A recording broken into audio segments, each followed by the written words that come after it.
Welcome to Following On the fifth and final day of the fourth Test match between England and India, and it is finished in a good old-fashioned draw after India batted for an epic 143 overs to finish on 425 for 4, and only the second time in Indian Test history that batsmen 4, 5 and 6 have all scored hundreds. Captain Shubman Gill led the way at 103 with 103. Remember, he came to the crease at 0 for 2 after 5 balls and led by example, with Washington Sundar and Ravindra Jadeja finishing unbeaten with an epic stand for the fifth wicket as well, with Jadeja 101 and with Washington Sundar 101 not out and Jadeja 107.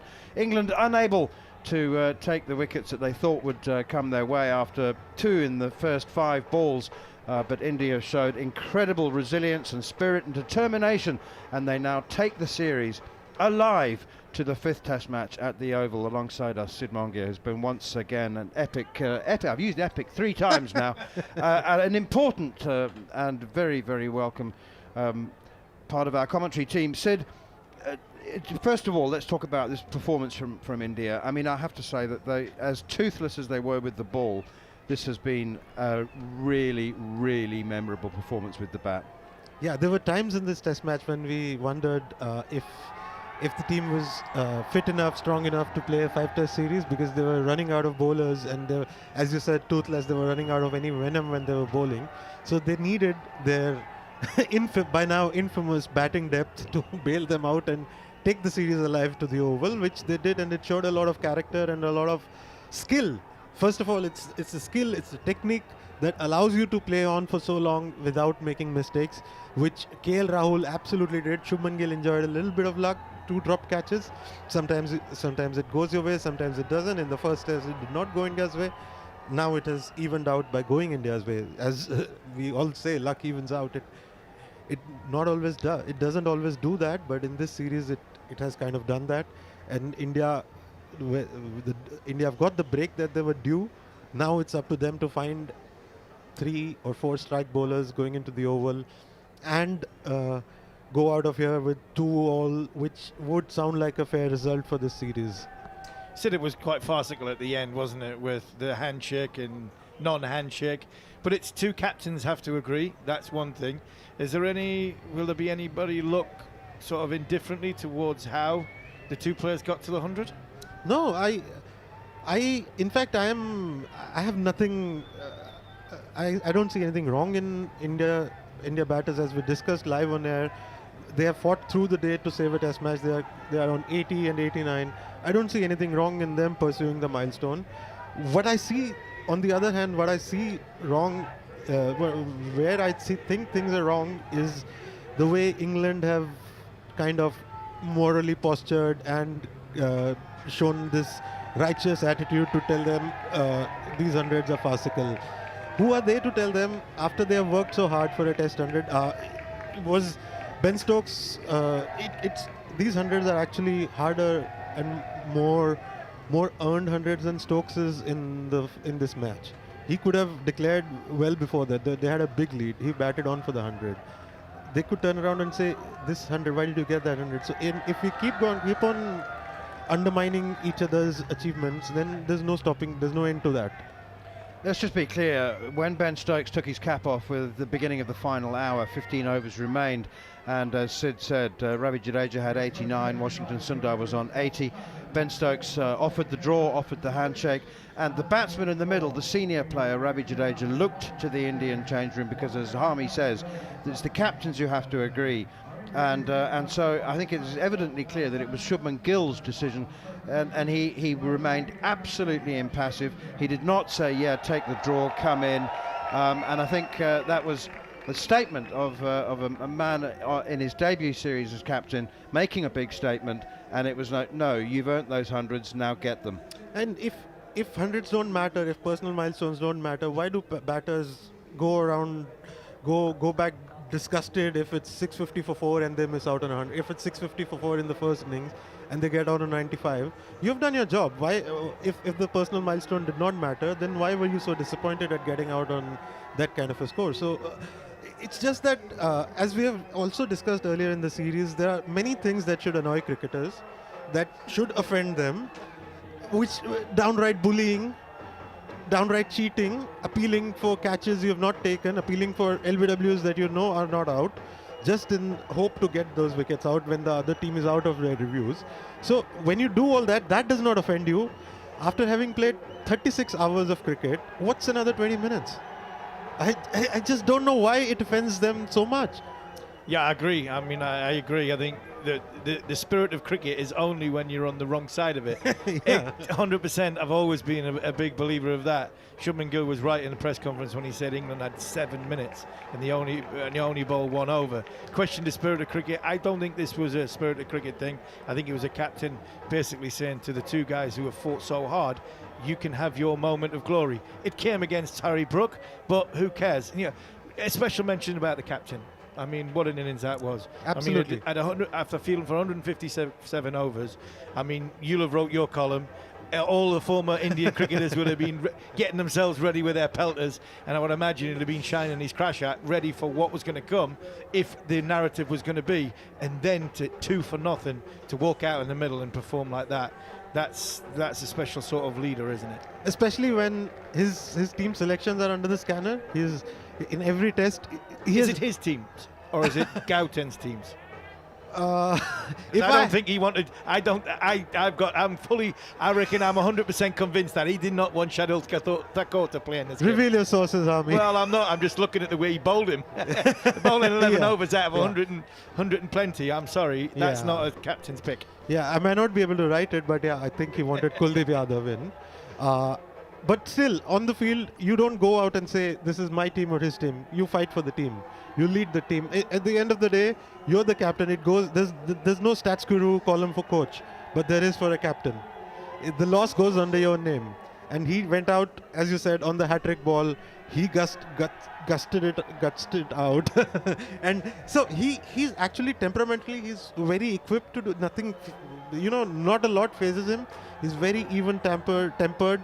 He does not go up and down, unlike a few other players. So he's very, very. He was suited to this condition, this match situation. He has the technique, and somebody who was even more suited and who has an even better technique to bat out at Raw is Gill and Rahul, who actually played an even better knock because he was at least dropped twice. Gill and Rahul did not give a single chance, and then when he got out, it took a ball that would have got anyone out to get him. Talking about personal milestones, see, we've only talked about the 300s. We have hardly mentioned Gill and Rahul, and he faced 230 balls.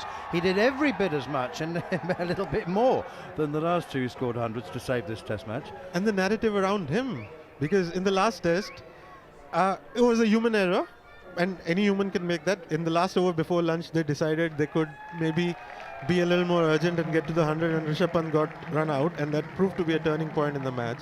Now, there was no such hurry because there's a draw on the line. He did not even, yesterday he was not even awake to singles. He was just in his zone, trying to just one ball by one ball, just block this one out, block this one out, block this one out, think nothing else. He was there for the team, and he had all the ingredients needed to do that. I know you've got thousands of words to write, and you will have over the next couple of days, but just a quick throw forward. You probably haven't applied your mind fully to changes that India might make. I would imagine we'll see quite a different bowling attack, but will we see a different attitude? I've always said that India started this series with the mindset of counter-attacking, absorbing pressure, being patient, waiting for an opportunity, and then trying to take it. Will they pick Kuldeep Yadav?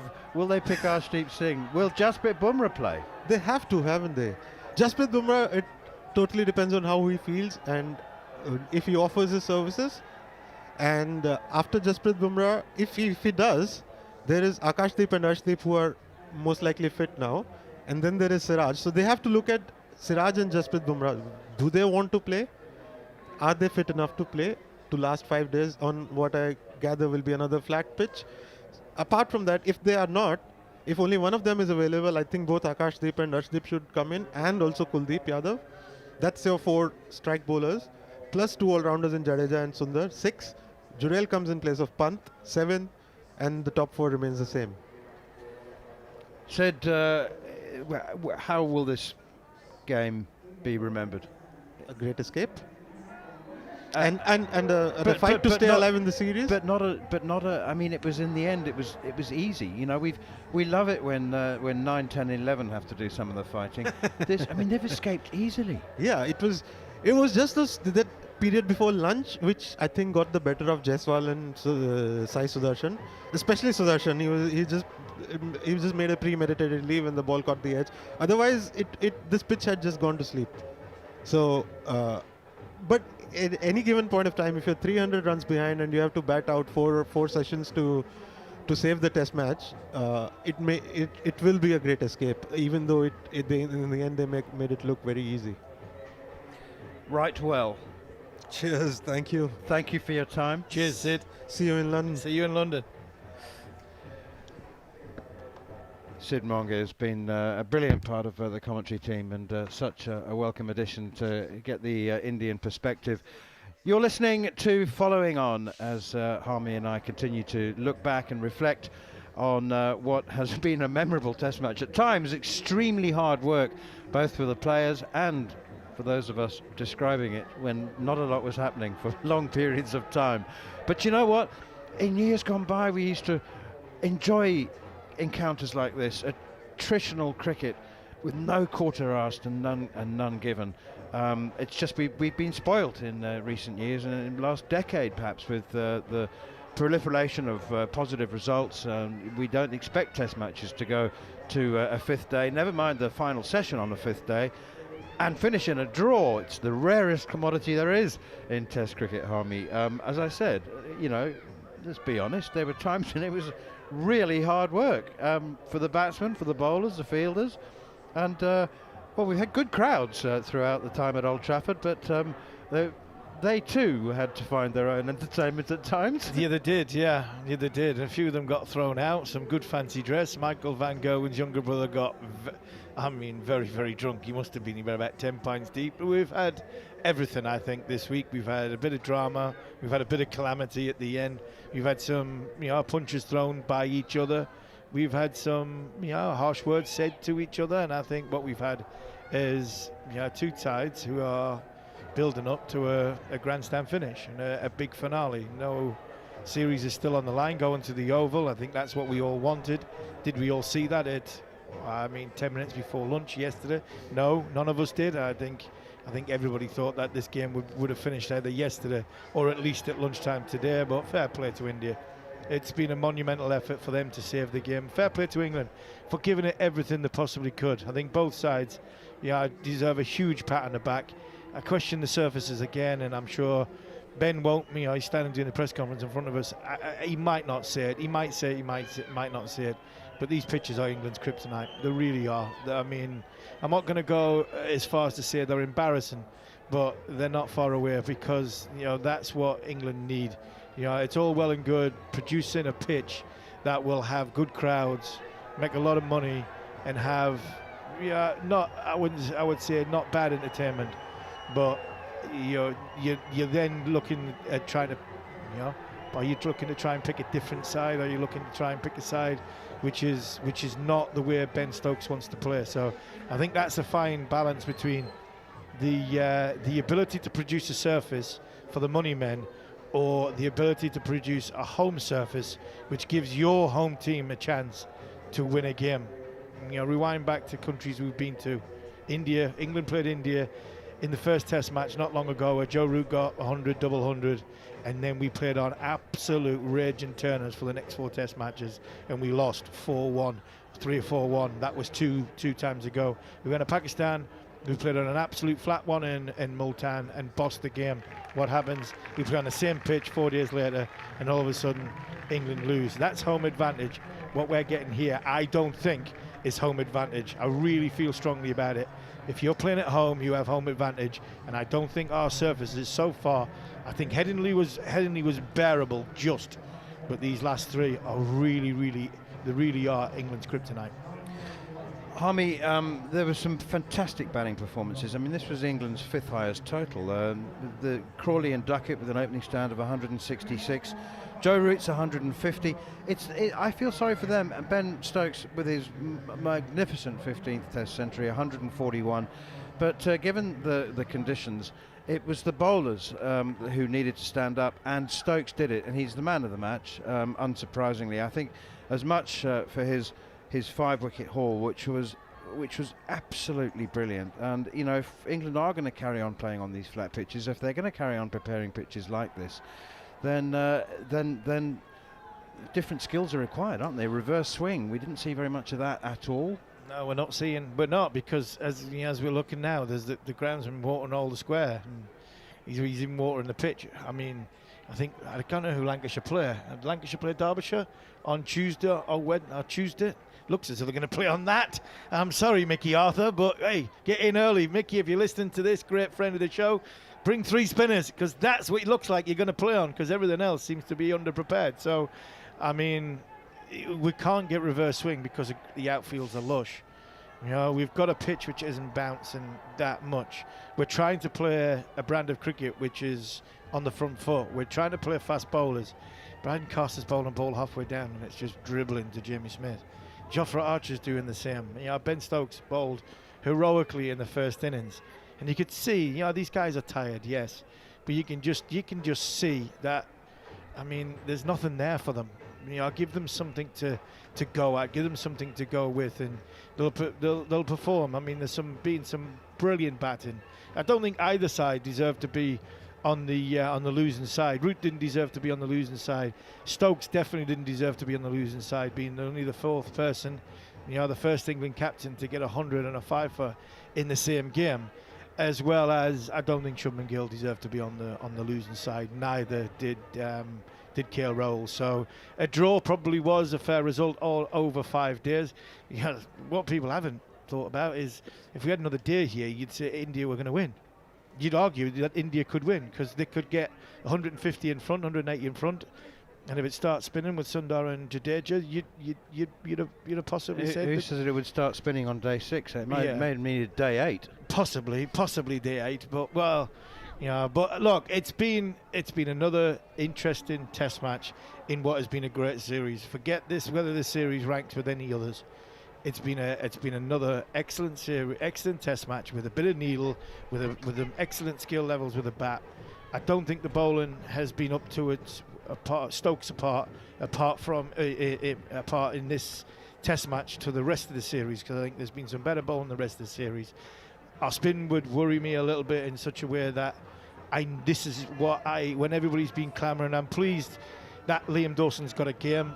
I'm pleased that Liam Dawson's had his chance, but I'm also disappointed because I'm never going to say I told you so, but a lot of people who have been shouting Dawson because of what he's been doing in county cricket, anybody that played the game and understands the game properly would know that on a Test match pitch against proper Test match level batters, his ability to take a wicket would always be a struggle. His ability to hold an end up would never ever go in question, and unfortunately for Liam, that's what he did. He looked as though he could hold an end up and England could attack from the other end, but unfortunately when you get to the fourth innings and the 5th day, you have to have a spinner that can potentially take 2 or 3 wickets or break a partnership like what we had with Rahul and McGill, like what we had with Sundar and with Jadeja.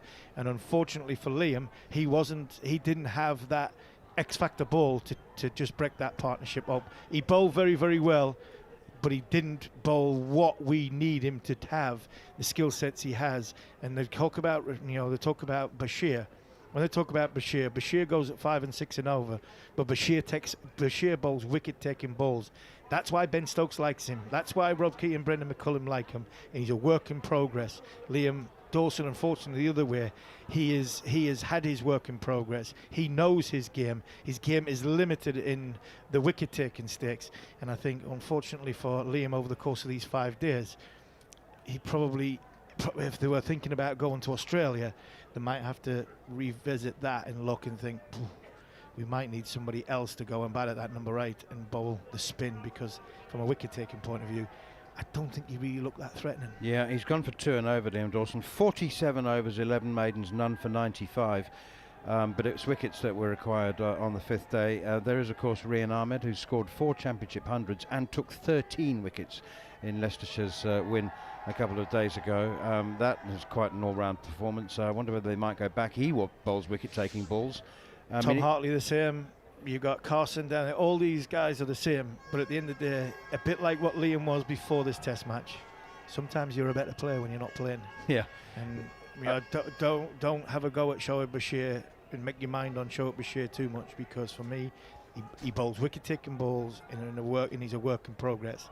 I think Shoaib would have took at least one wicket and broke one of them partnerships by possibly being loose, by possibly bowling a half-tracker that's been clipped to mid-wicket. And I'm not saying they're great balls, because they're not, but he bowls wicket-taking balls. That's why Stokes, that's why Key, that's why McCullum like him. The rest, well, let's judge them when they have a game. Liam Dawson took 50 first-class wickets in the last few years. You're a better player when you're not playing. And I think we've just seen evidence of sometimes that better player when he's not playing. There's a reason why they're not playing. Okay, let's just look ahead to the Oval. It's a very, very quick turnaround. The players won't leave for London, I assume, until tomorrow morning. So they've only got really a couple of days to prepare. What changes? Gus Atkinson played a game for Surrey seconds. He bowled 30 overs, took 3 wickets. I don't know what the conditions were like, but he's got through 30 overs. Josh Tongue is obviously... obviously the England top 7 are at the moment untouchable. Does Dawson, does he play? Does Chris Woakes play? I would imagine that there'll be some fresh legs in the bowling attack. Will there? Tired bodies, tired bodies getting on that bus going down to the Oval. I think if I was in that selection meeting, there's only one question. Well, not the one question, but the first question: where is Ben Stokes' body at? And I'll build my team and my bowling attack around that decision. If Ben honestly says, I can bowl and I'm in the game, no problem at all, let's get going. I'll be fine in 2 days and I'm fit to go and bowl 35 overs in a Test match. And I bowl the spell that I did in the first innings here. If he says that's that, the bowling attack might look a little bit different. Then I think you could go with a Dawson and a Woakes plus a Stokes, and then Atkinson for Carse, because I think Carse could do with the rest, and then possibly Tongue in for Archer. If Ben Stokes wakes up tomorrow morning and goes, you know what, I think I might be playing as a batter and limit my ability to bowl, then all of a sudden I think Woakes' game is vulnerable, and I think you have to have 3 fresh seam options, possibly bringing Cook into the game, and then you'd have Cook, Carse, and either, I don't know where to go with this, whether to go with Cook or we'll go with Overton. If I go with Overton, Jamie Overton, who's played for Surrey this week, if you go with Jamie Overton, you've got Jamie Overton, Josh Tongue and Gus Atkinson in a Test match where the series is still on the line. That's still a bit of an ask, because Jamie Overton is still only 1 Test match in. Again, another one who is better for not being in the team. I'm still unsure whether you go Jamie Overton or Sam Cook. Sam Cook possibly gives you a little bit more, volume of overs and a bit of control. But we've seen Chris Woakes in this Test series on these kryptonite wickets not be as effective. So you might just go hellfire and go, right, I'll go with 3 wicket-taking options in Overton, Atkinson and Tongue, and have Dawson to bowl the 40 overs for 95. In conclusion, Harmy, India have done something really special here. We talk about England, of course we do, and there was some... Ben Stokes' 5 for 72 will live long in my memory. I think it was one of the best exhibitions of fast bowling, and he's one of the fastest in the game. He's bowling quicker than Jasprit Bumrah in this game and moving it both ways. Very, very special.